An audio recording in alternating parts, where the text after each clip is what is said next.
Hello friends, welcome to my channel world roundup. दोस्तों, भारत सरकार ने हाल ही में देश की समुद्री तटरेखा की लंबाई में संशोधन किया है। देश की समुद्री तटरेखा की लंबाई 7,516 किलोमीटर से बढ़कर 11,098.81 किलोमीटर हो गई है। आज के इस वीडियो में हम इसी पर जानकारी साझा करेंगे।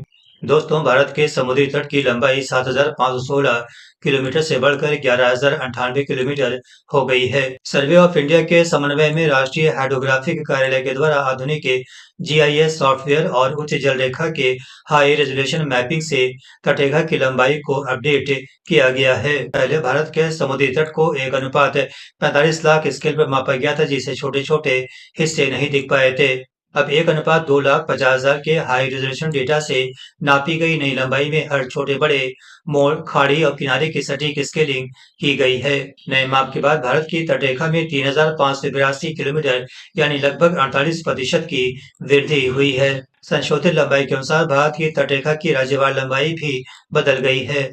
गुजरात का समुद्री तट 1970 में 1,214 किलोमीटर था, जो अब नए डेटा में बढ़कर 2,340 किलोमीटर हो गया है। गुजरात अब भी भारत का सबसे लंबा समुद्री तट वाला राज्य बना हुआ है। आंध्र प्रदेश के समुद्री तट की लंबाई दूसरे से तीसरे स्थान पर आ गई है। दोस्तों, समुद्री तट के राज्यवार आंकड़े पर एक नजर डालते हैं। गुजरात की तटरेखा 1,214.70 किलोमीटर थी, जो बढ़कर 2,340.62 किलोमीटर हो गई है। तमिलनाडु की तटरेखा 96.9 किलोमीटर थी, जो बढ़कर 1,068.69 किलोमीटर हो गई है। आंध्र प्रदेश की तटरेखा 937.7 किलोमीटर थी, जो बढ़कर 1,053.07 किलोमीटर हो गई है। महाराष्ट्र की तटरेखा 652.6 किलोमीटर थी, जो बढ़कर 877.97 किलोमीटर हो गई है।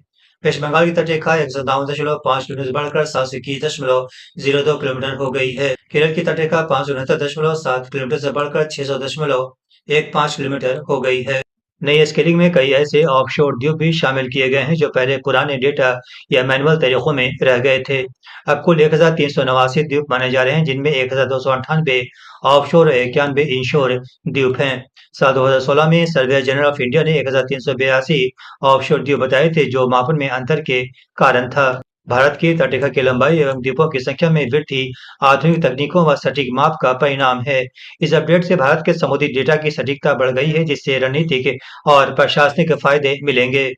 दोस्तों, मेरी ये जानकारी आप सभी को पसंद आई होगी। जानकारी पसंद आई हो तो फटाफट @123 चैनल को लाइक शेयर और सब्सक्राइब जरूर करें।